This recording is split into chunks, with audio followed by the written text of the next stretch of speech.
O endividamento da família brasileira está chegando a 78%. É o que aponta uma pesquisa de 2023 do SPC Brasil, em parceria com a Confederação Nacional de Dirigentes Lojistas. Quanto maior for a parte da renda familiar comprometida com dívidas, menor é a flexibilidade no orçamento e a chance de cair na inadimplência aumenta bastante. O planejamento financeiro é um processo estratégico para gerenciar essas finanças pessoais e, assim, alcançar objetivos específicos para garantir segurança e estabilidade. E com o novo ano se aproximando, essa é uma boa oportunidade para colocar em prática o que ficou pendente quando o assunto é organização financeira. Para falar sobre isso, convidamos o economista Felipe de Holanda e o educador financeiro Rânio Gamita. Sejam todos muito bem-vindos ao nosso programa. Queria agradecer por vocês terem aceitado o nosso convite, para falarmos sobre esse assunto que faz parte daí da rotina, e que tem tirado o sono, infelizmente, de muita gente. Então, eu queria começar com conceitos, tentando conceituar alguns termos que são muito comuns, na vida do brasileiro, mas que às vezes as pessoas podem não saber qual que é a diferença. Por exemplo, o que é planejamento financeiro? Olha, planejamento financeiro é, digamos, a atividade que você tem permanente de organizar o seu fluxo de receitas e o seu fluxo de despesas, de modo que você possa, em primeiro lugar, se conter dentro do seu orçamento, evitar dívidas que se acumulam, que levam à inadimplência, e também se planejar financeiramente para poder atingir determinados objetivos de prazo mais longo, como, por exemplo, a compra da casa própria, a aposentadoria, enfim, a educação dos filhos e coisas do gênero, Cada vez mais necessário, Isso. E sobre endividamento, porque as pessoas elas têm a ideia, sabem o que é dívida, o que é endividamento, mas eu queria que você conceituasse isso para a gente, Rânio, e também aproveitasse para dizer a diferença do endividamento para a inadimplência. Às vezes as pessoas entendem como sinônimos e em determinado ponto até são, mas tem uma diferença muito específica. Explica para a gente. De fato, Robert, é interessante que o professor Felipe falou em relação ao planejamento, O planejamento ele precisa ser feito de forma constante. Normalmente nós só queremos fazer o planejamento financeiro quando nós já estamos com um problema muito grande na palma da mão. E nós queremos que as coisas se resolvam em forma de mágica. Isso não acontece. Quando nós pensamos no aspecto de endividamento, todo aquele que tem dívida é um endividado. Perfeito? Alguns dizem por aí que a dívida em si não é um bicho de 7 cabeças. Afinal de contas, quem não tem dívida, que atire a primeira pedra. O grande problema não é ter a dívida. O grande problema é estar com a dívida atrasada. Ou seja, você é um inadimplente. O inadimplente, você tem a dívida, está com a dívida em atraso. E esse é um problema. Com a alta crescente dos juros e a ausência de recursos na palma da mão, a gente não consegue colocar as nossas contas, as nossas dívidas em dia. Então, nós somos o quê? Além de endividados, também somos inadimplentes. Inadimplentes por quê? Porque não conseguimos pagar a dívida assumida em outro momento. Então, por exemplo, conta de energia, conta de água, conta de internet, são dívidas fixas, do trabalhador brasileiro, e por isso, então, a gente pode dizer que quase todo trabalhador médio brasileiro é um endividado, e que todo mês as dívidas sempre vêm e ele precisa pagar essas dívidas. Quando não paga, aí é que se torna inadimplente. É claro, existem as dívidas de consumo, que são essas que você está falando, aquelas que eu tenho, você tem, o professor Felipe tem, e que nós temos um compromisso em pagá-los. E isso aí é normal para todo brasileiro, para todo cidadão que vive nesse mundo. Agora, o que nós precisamos é tentar fazer um planejamento financeiro para que a nossa receita possa ser suficiente para honrar os compromissos durante o mês. Robert, é importante que nós façamos uma distinção entre aquelas despesas correntes, É o exemplo da conta de água, a conta de luz, a conta do celular, em relação a ao serviço da dívida, né? Na verdade, elas são de natureza diferente. Agora, o conceito é o seguinte, né? Até peço aqui a avaliação do Hânio em relação a isso, né? Ele como educador financeiro, mas em geral, quando você tem um comprometimento da tua renda acima de 30%, acima de 25% da tua renda disponível vai para atender o serviço da dívida, aí você está numa situação já complicada, meio frágil financeiramente, e isso pode levar você a atrasar a dívida, e atrasando a dívida você entrar num ciclo de inadimplência. Isso é particularmente preocupante no momento que a gente está hoje, em que você está apontando para uma subida da taxa básica de juros da economia. E com isso, todas as outras taxas, não é, Rani? Todas as outras vêm junto. A taxa do crédito do rotativo do cartão de crédito, a taxa do cheque especial, a taxa do crédito direto ao consumidor, né? Então tem essa questão de que as pessoas têm que estar atentas para que as dívidas que elas assumam, agora o fim do ano, por exemplo, é um período muito que as pessoas compram por impulso e tal, e não veem muito o que vai acontecer no começo do ano, em que você junta uma série de obrigações, é a matrícula da escola das crianças, é o IPVA, é o seguro do automóvel, por exemplo, despesas que se acumulam ali, e às vezes você contrata uma dívida que chega no começo do ano, vai muito além desses 25%, 30%, e aí você começa a entrar na espiral de inadimplência. A gente observa muito isso no aspecto daquele que é trabalhador que tem seu contra-cheque, né? Uhum. Muitas das vezes, o próprio contra-cheque, o próprio salário, que é a remuneração, que no caso é a receita dele, já está comprometida em mais de 30%. Né? E a partir do momento que você tem naquela média de 25% a 30% realmente de comprometimento, você já está endividado. Agora, a pesquisa também mostra que tem aqueles que estão além do endividamento, que são super endividados, que é uma situação ainda muito mais complicada e delicada que nós já vivemos. E esse superendividamento ele é o quê? Porque a gente imagina que o inadimplente é a ponta final do colapso financeiro de um cidadão, né? Ele não conseguir pagar, mas ainda tem algo além. O que é isso? Recentemente saíram pesquisas em jornais, né, na internet, que mostram que nós temos uma parcela da população que ultrapassa o nível de endividamento. Ele está numa perspectiva que se a gente fosse analisar dentro de um contexto empresarial, ele já está próximo a entrar numa característica de pessoa falida. E isso é muito complexo, porque nós precisamos ter pessoas que vivam de forma produtiva. Porque uma empresa falida, dificilmente ela vai ter condições de gerar receita, gerar trabalho, né? Ter geração de riqueza para onde ela está inserida. A população não é muito diferente. A partir do momento que nós entendermos que nós somos um organismo vivo, assim como uma empresa. Uma empresa não tem receita, uma empresa não tem despesa, uma empresa não precisa fazer planejamento, uma empresa não tem que ter seu fechamento contábil? Tem que ter. Nós também, como um núcleo, seja familiar ou individual, nós precisamos ter isso também. Sabe qual é o problema? É que nós não aprendemos isso, nem na escola, nós não aprendemos isso na faculdade, nós não aprendemos nas rodas que nós convivemos. O que nós aprendemos é somente aquilo que nos é apresentado. Sabe o que é apresentado? É uma onda terrível de consumo. Nós não estamos falando que o consumo é errado. O consumo é importante porque movimenta a economia. Mas nós precisamos consumir aquilo que cabe dentro do nosso bolso. Mas o desejo tem falado mais alto e a pessoa não consegue, infelizmente, se controlar. É a chamada compra por impulso, né? Perfeitamente. Muitas vezes você sai de casa, está precisando ali de comprar um eletrodoméstico, por exemplo, um acessório para a sua casa, para um automóvel, né?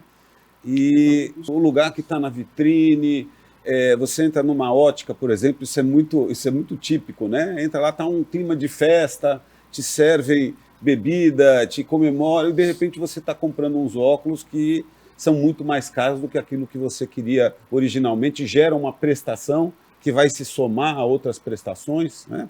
E então essa questão do impulso é uma coisa que você deve se planejar antes de sair de casa para aquilo que você quer comprar, para que não extrapole o seu orçamento, né? Uma outra coisa também que é bastante importante é o seguinte, é o tipo de dívida que você está assumindo, né? Porque o custo, essas linhas de crédito, né, eles têm custos que são muito diferenciados. Então, por exemplo, se você tem carteira assinada, SLT, você faz lá um empréstimo no consignado. Você vai conseguir taxa de juros próxima de 1% ao mês, 15% ao ano, né? É relativamente baixa essa taxa de juros. Mas você só pode operar consignado hoje, salvo engano, Rânio, até 20% da tua renda, né? Da tua renda disponível. Para além disso, você vai estar sujeito a outras taxas de juros. Então você tem, por exemplo, a taxa de juros do rotativo do cartão de crédito. Eu estava olhando, quer dizer, quando você não paga totalmente o cartão de crédito e deixa o saldo para o mês seguinte, está 440% ao ano em média. Isso significa mais ou menos 14 a 15% ao mês. Então, uma pessoa que deixa lá todo mês um saldo do cartão de crédito que não consegue pagar, ela vai pagar de juros mais ou menos 3 ou 4 vezes daquilo que ela tomou emprestado no cartão de crédito num ano. E as pessoas não estão muito conscientes disso. Então, o planejamento financeiro é o seguinte, tá, eu não consigo comprar esse bem e pagar à vista, eu vou ter que financiá-lo. Qual é a taxa de juros que eu tenho? Qual que é a melhor forma de financiá-lo? Além dessa questão de ver quanto da minha renda está comprometido com o serviço de dívidas, e todas aquelas que eu tenho, também eu preciso ver qual que é a taxa de juros que está embutida naquela prestação. Muitas vezes a gente chega na loja e eles fazem lá uma conta, né, e você não sabe quanto você está pagando de juros. E aí está uma armadilha muito grande. Isso que o professor Felipe... Vou pedir só uma pausa. Eu sei que o papo está muito gostoso, mas a gente vai ter que finalizar esse primeiro bloco. Daqui a pouquinho a gente volta com o Sem Filtro especial falando sobre endividamento e planejamento financeiro. É um instante só.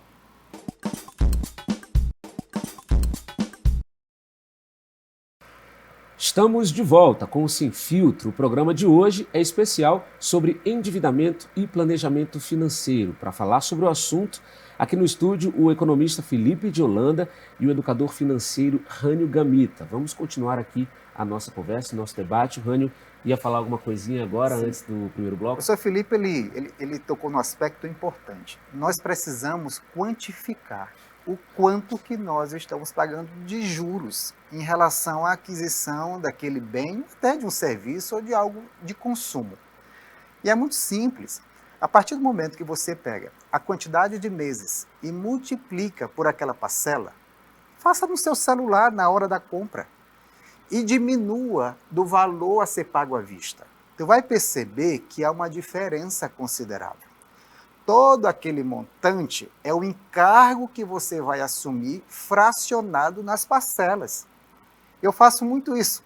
Quando eu estou numa loja, a pessoa fala, mas seu Rânio, a gente divide em tantas parcelas. Aí eu falo, mas você já multiplicou a quantidade de parcela pela quantidade de meses? Olha a diferença que vai dar em relação ao valor principal.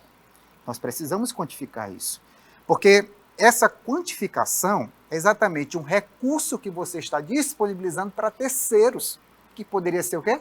Seu, que você poderia estar utilizando para guardar, para poupar, para economizar, para salvar ou até mesmo para investir.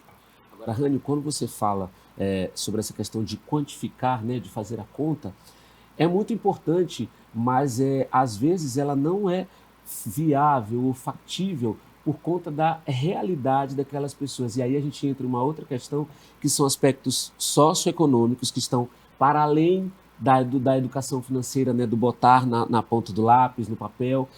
E é justamente isso que eu queria falar. O que acontece hoje no Brasil? Qual que é a realidade social, econômica, mas mais nessa parte econômica mesmo, que tem levado os brasileiros a, às vezes, tentarem, por mais que tentem, não conseguem serem leais às próprias finanças, né, às próprias dívidas. O que está acontecendo? Olha, eu acho que nós estamos num período, né, digamos assim, de risco crescente para aquelas pessoas que estão endividadas, porque estamos com uma situação fiscal, falando do cenário macroeconômico, da política econômica, uma situação fiscal desequilibrada no sentido de que existe um déficit público primário, digamos assim, né? E junto com isso uma dívida bastante grande, né? Uma dívida que hoje chega a 80% do PIB, né? do Produto Interno Bruto, e cujo custo de financiamento da dívida pública ele é bem elevado. E nesse momento nós estamos assistindo ao crescimento, à aceleração da inflação. E esse processo da aceleração da inflação, que, enfim, tá passando de 4,5%, as estimativas estão apontando para uma aceleração para 5% ou mais, ele leva à necessidade do Banco Central elevar as taxas básicas de juro, a chamada over Selic. E isso é um efeito bola de neve, vai contaminando, porque isso é como se fosse o custo primário dos bancos, das financeiras, das empresas que financiam o consumidor. E isso vai levando a um efeito de bola de neve e vai subindo as outras taxas de juros. Então você tem dois efeitos que são preocupantes. De um lado, a inflação que reduz o poder de compra das pessoas, né? E termina comprimindo a renda que está disponível para os serviços financeiros, para outras despesas que não as despesas básicas de moradia, de alimentação, de transporte, né? Então diminui a renda disponível para cumprir o serviço da dívida. E de outro lado, o custo da dívida vai ficando cada vez maior. Então nós estamos num cenário em que as pessoas têm que ir, se já estavam um pouco assustadas com o tamanho do seu endividamento, elas têm que redobrar a sua digamos, cautela, porque o cenário, quando a gente pega o Boletim Focus do Banco Central do Brasil, que é uma pesquisa com analistas de mercados, mais ou menos 150 analistas que saem toda semana, eles estão olhando para a over Selic, que hoje está na casa de 11,25%, para chegar perto de 14% em meados do ano que vem. E isso implica em elevação de todas essas taxas, né, conforme aqui o Rânio está conversando, né, conosco. Há um efeito dramático na vida, principalmente da classe mais empobrecida. Isso a gente não pode negar. Agora, independentemente disso, nós precisamos pensar o seguinte: a renda per capita, só para que a gente tenha uma ideia, a renda per capita aqui no estado do Maranhão é exatamente 931 a 35 reais. A renda per capita no estado. A renda per capita a nível de Brasil chega na casa de 1.600 reais. Uma diferença muito grande. Isso mostra que o poder transacional, poder de compra, de pagamento, de investimento do povo maranhense é muito pequeno. Agora, para que isso possa resolver, tem que haver uma política pública poderosa para desenvolver o Estado. Porque o que faz com que a pessoa saia do nível de endividamento, do nível de inadimplência, primeiro, é conhecimento de educação financeira.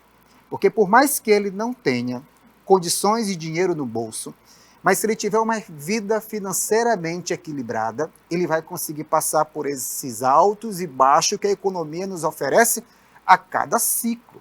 Nós sabemos disso. E a outra é desenvolvimento.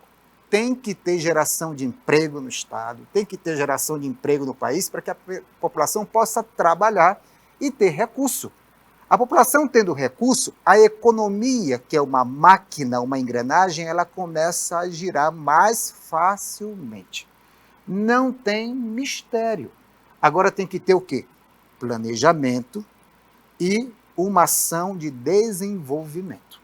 Sem dúvida, esse tema, né, da necessidade de você aprofundar, né, o modelo econômico, de você gerar empregos, né, de você sair, por exemplo, no caso do Maranhão, que o Rânio apontou com muita propriedade, né, que é um estado cuja renda per capita é muito inferior à média do país, é um estado que basicamente ele é primário exportador. Né? Ele basicamente produz grãos, é um corredor de exportação de minérios, produz pasta de celulose e tem muito pouca atividade fabril. Os serviços são pouco diversificados e é por isso que gera pouca renda, né? Sem dúvida nenhuma, do ponto de vista do longo prazo, há uma necessidade de desenvolvimento porque você necessita gerar renda, gerar capacidade de compra para as pessoas. Essa é uma questão... A prova disso que nós estamos falando é todo esse noticiário que aconteceu em relação às bets, né? As pessoas buscam melhoria de vida. Elas estão buscando de qualquer forma. Só que a forma que elas encontram em primeiro lugar é uma forma muito fácil, que normalmente não multiplica aquilo que ela tem. Porque a multiplicação do recurso que está no meu bolso, que está no seu bolso, no bolso do professor, em todos vocês aqui, você que nos ouve, ela precisa de sacrifício. E as pessoas não estão dispostas a sacrificar. Ela precisa sacrificar, sabe, uma saída no final de semana. Ela precisa sacrificar a troca de um celular. Ela precisa sacrificar o momento de lazer. Para que eu possa resolver a minha vida financeira, e você também, você precisa pensar o seguinte: o que é que eu preciso sacrificar? Eu tenho certeza que, no mínimo, você recebe um salário mínimo. Ruim seria se nem esse um salário mínimo você recebesse. Parta desse pressuposto.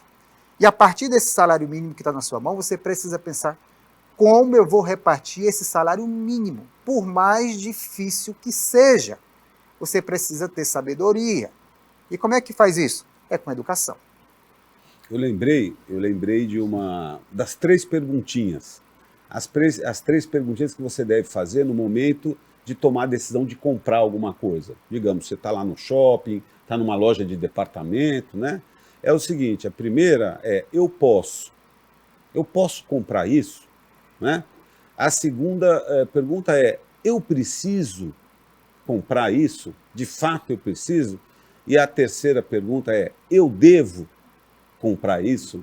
E quando você fala eu devo, significa o seguinte: você tem outros compromissos financeiros. Normalmente a gente compra alguma coisa e a gente tem uma carênciazinha. Olha, compre agora, comece a pagar em fevereiro, essas promoções de Natal, comece a pagar em março. A pessoa fala: não, isso aqui não, né, não é um problema para o curto prazo. Aí vai lá, quando chega em fevereiro, março, ela tem as dívidas que já tinha e uma série de compromissos financeiros que são típicos do começo do ano. Aí quando ela vê, ela está com compromisso, com dívida acima de 40%, acima de 50% da sua renda e começa a bola de neve da inadimplência. Daí a importância do planejamento. O professor Felipe fez 3 perguntas. Eu também tenho minhas 3 perguntas. A primeira pergunta é a seguinte: eu preciso? Se a resposta for sim, eu passo para a segunda. Tem que ser agora? Sim, eu faço a terceira. A terceira é: eu tenho dinheiro? Se a resposta for sim, eu avanço na compra. Se a resposta for não, eu não compro. Tanto as perguntas que o professor Felipe fez, quanto essas, estão valendo. Se você fizer essa pergunta para aquela prateleira que começa a piscar para ti, e se as 3 respostas for não, não leve. Essas perguntas, né, que são aparentemente simples, elas nos levam, né, nos apontam para a outra parte do tema da nossa conversa, que é justamente o planejamento financeiro, que é uma palavra que está muito em voga, né, tá muito, acredito que justamente por conta do oposto estar acontecendo, né, que é o endividamento, as pessoas estão precisando recorrer muito a isso.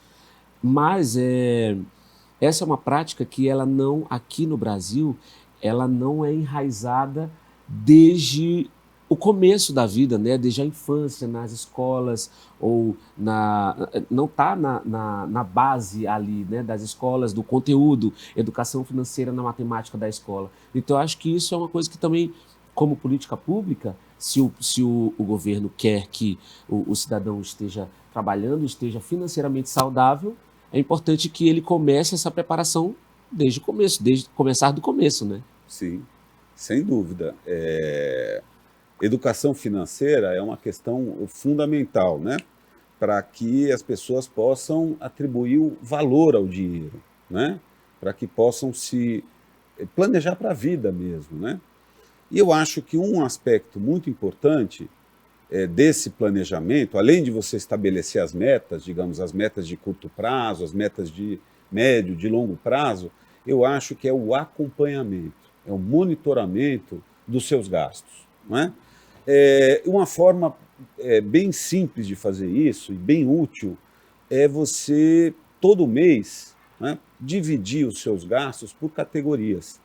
Então você colocar ali, montar uma planilhazinha, pode ser numa folha de papel, que você constrói ali uma tabela e você coloque nas linhas, né?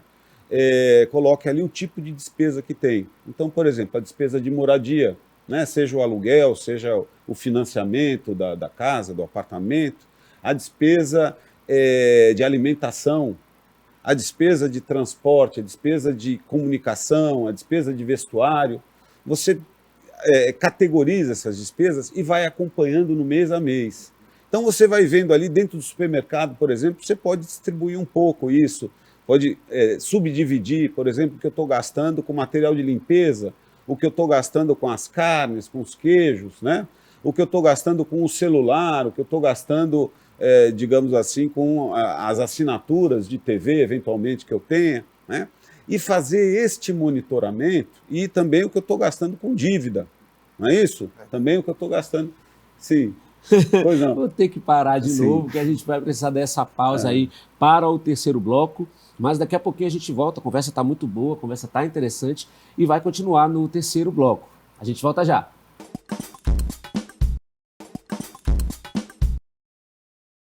Chegamos ao terceiro e último bloco do Sem Filtro, um espaço de debate sobre temas interessantes que estão na pauta do momento. Hoje trouxemos dois convidados para somar na discussão sobre endividamento e planejamento financeiro. Aqui estamos com o Felipe de Holanda, que é economista, e com o educador financeiro Rânio Gamita. Nós terminamos o segundo bloco falando sobre planilhas, né? O Felipe ali falou sobre coloca na ponta do lápis, coloca na planilha, e eu acho que a gente precisa... Só concluir o raciocínio que eu estava tendo. Eu sei que com certeza o Rânio tem bastante a acrescentar em relação a isso, né? Que é você construir essa planilha e ir acompanhando as suas despesas todo mês e vendo como esses gastos eles se modificam ao longo do tempo, né? Muitas vezes você percebe que você está gastando demais em determinado item, aí você parte para substituir esse item ou, eventualmente, retirá-lo da sua lista de compras. Muitas vezes você vê qual que é aquela despesa que, de fato, está fora de controle, né? Então, esse monitoramento, esse acompanhamento dos seus gastos é uma coisa tremendamente saudável. Sobre acompanhamento... Dizem por aí, devo, não nego... pago o mais rápido possível. Agora, educação financeira, planejamento agora financeiro. É o seguinte, veja só, quando nós pensamos em planejamento, eu preciso lembrar que planejamento financeiro tem tudo a ver com disciplina. O professor falou da importância de ter a anotação de todos os gastos. É importante. Agora, para você que está começando, qual é a minha sugestão? Comece a ter poucas categorias nessa sua planilha ou nesse seu tipo de controle. Por exemplo, uma categoria de alimentação, certo? Ou de supermercado, como você queira, transporte, educação, você pode colocar uma de moradia e outros. Comece inicialmente com 5, por exemplo.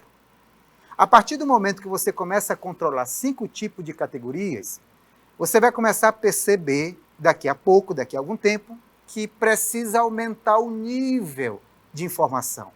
Aqueles outros, você começa a aumentar. Quem sabe?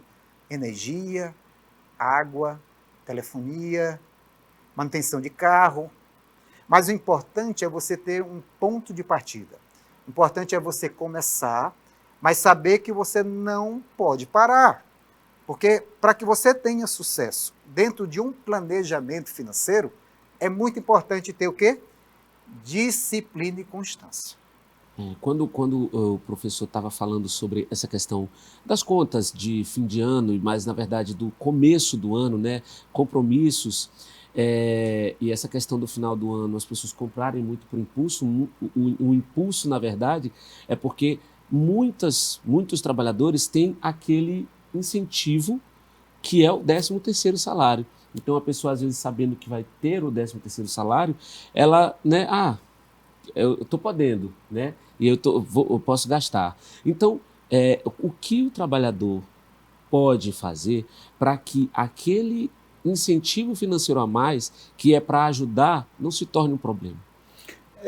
Olha, ele deve, dentro dessa perspectiva que nós estávamos aqui conversando, né, ele deve planejar esse gasto, né, como gastar esses recursos.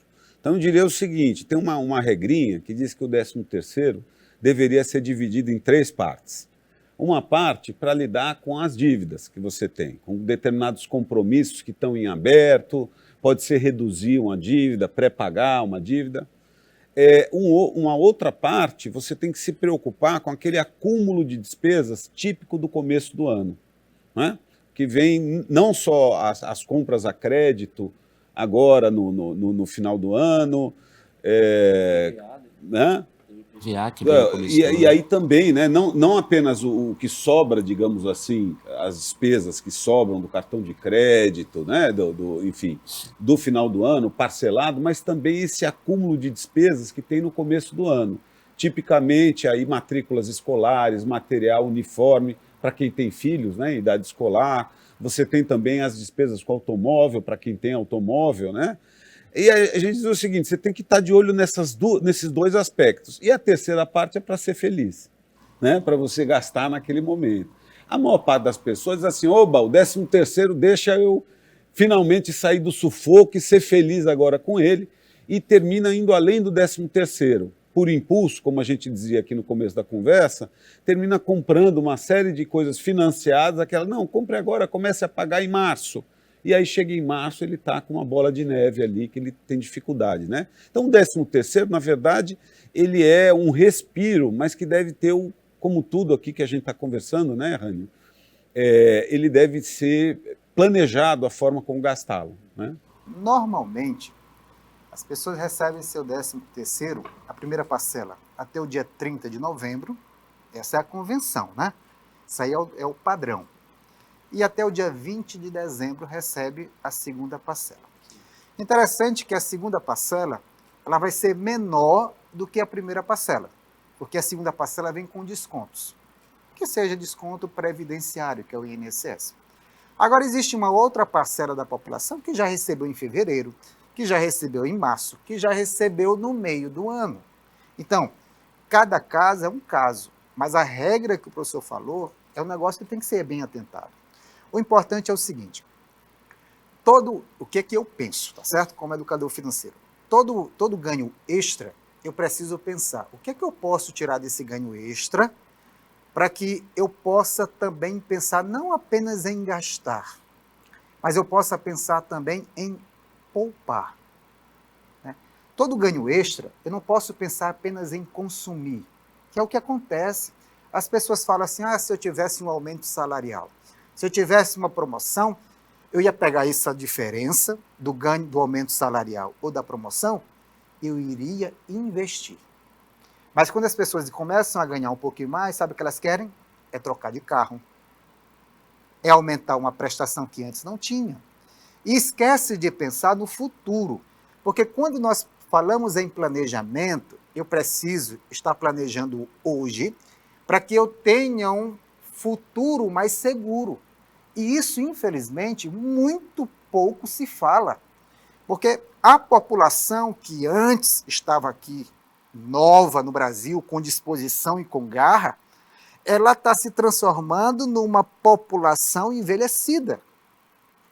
E quem vai sustentar essa população envelhecida? Da onde é que vem a renda? Se não começarmos a discutir esse assunto para que a própria população tenha o hábito da poupança como algo complementar para a sua aposentadoria, nós teremos dias mais difíceis daqui para frente. Do 50 a 30 a 20, que parece muito elementar, mas, por exemplo, para quem está começando ou para quem está assistindo a gente agora e deseja começar a poupar um valor, eu acho que a gente pode aproveitar esse espaço para explicar um pouquinho essa, que é apenas uma das estratégias para poupar, né? 50, 30, 20? É claro, veja só, as regras são muitas, né? Ou melhor, as sugestões são muitas. Muitas são as fórmulas mágicas que são apresentadas aí. Agora, além dessas 50, 30, 20, tem uma que é infalível, que é essa que eu vou te passar e você vai anotar agora. É o seguinte, antes de você gastar, pague-se primeiro. Sabe por quê? Dinheiro nunca vai sobrar. É por isso que nós não temos nenhum tipo de poupança. É porque a gente imagina o seguinte, depois que eu pagar todo mundo e a todos, vai sobrar e eu vou poupar. Não. Quando você receber seu salário, a primeira coisa que você tem que fazer é poupar, é pagar-se primeiro. Não estou falando que tem que ser 20%, 10%, 30%, porque cada um sabe onde o sapato aperta. Mas o importante é que você tem que ter um padrão. Separe 5% inicialmente e vá subindo 10, 15, 20, certo? Para que você tenha condições, receber o salário, pagando-se primeiro, aplicando-se numa poupança. Eu vou dar um exemplo. Na minha casa, nós somos 4. Eu, a minha filha, as minhas 2 filhas e a minha esposa. Todos os meses, faça chuva ou faça sol, eu recebo um boleto para que eu possa me pagar. Eu me pago, eu pago a minha esposa e pago as minhas 2 filhas. Eu não estou falando de muito dinheiro, não. Estou falando de pouco valor. Mas é o hábito somado com o outro hábito que vai somando, que vai fazendo toda a diferença. Então, você gosta de fórmula? Pague-se primeiro.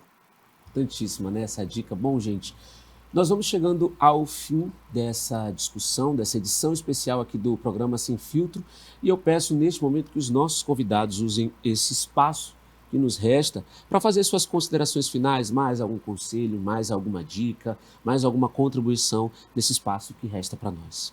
Pois não. Bom, é um prazer estar aqui, Robert, no Sem Filtro, né? Prazer, professor Rani, podemos chamá-lo de professor também, né? E esse é um tema fundamental, né? A saúde financeira é fundamental para que nós tenhamos saúde emocional, né? E os temas que nós conversamos aqui de planejamento, de cautela, né, e de monitoramento, de acompanhamento das nossas finanças, eu acho que devem ser atividades, né, constantes, devem ser hábitos, devem estar colocados para que nós tenhamos, sejamos saudáveis financeiramente e com isso e isso contribui para a nossa saúde emocional, né? O que eu diria como economista é que nós estamos num cenário em que, apesar da economia estar crescendo mais até do que nós imaginávamos aqui no começo do ano, nós entramos num campo de aceleração da inflação e de aceleração da taxa de juros, né? Essas duas coisas, a aceleração da inflação traz uma redução da renda real, de quem, principalmente dos trabalhadores, daqueles mais pobres, de um lado, e de outro lado, os custos financeiros aumentam, no sentido de gerir dívida, né? Então nós temos que redobrar os nossos cuidados, evitar as compras por impulso, ou seja, planejar bem o que nós vamos comprar antes de sair de casa, e concordo totalmente aqui com o Rani, no sentido de que se nós temos uma dívida que é administrável, se nossa dívida é pequena, também poupar, né? No sentido de que nos prepararmos para momentos futuros que podem ser mais perigosos, né? Então, acho que esse assunto é um assunto bastante importante e fico muito satisfeito de participar dessa conversa. Mas também estou muito contente. Eu penso que é um assunto que tem que ser muito mais apresentado na mídia, né, nos jornais, programas de televisão, na internet também, porque, de fato, se pararmos para pensar, a educação financeira transforma vidas. Todo mundo quer ser saudável fisicamente. Não há problema nenhum e isso é importante. Mas nós precisamos trabalhar para ser saudável também financeiramente. Não sei se você consegue perceber, aqui tem escrito assim, trabalhadores não precisam ser pobres. Não precisam. Precisam apenas ser educados financeiramente. Isso começa na escola. Agora, a escola precisa realmente ter profissionais capacitados para orientar os nossos filhos. E nós que somos responsáveis, precisamos também ir atrás desse conhecimento para poder complementar a educação dos nossos filhos. Que seja assim. Muito obrigado, Rânio, muito obrigado, Felipe, por terem aceitado, terem topado estar aqui para conversarmos sobre esse assunto, essa conversa tão importante e necessária, né? Lembrando que você que nos acompanhou também pode acompanhar a programação da TV UFMA e o programa Sem Filtro na íntegra pelo canal do YouTube. Até a próxima!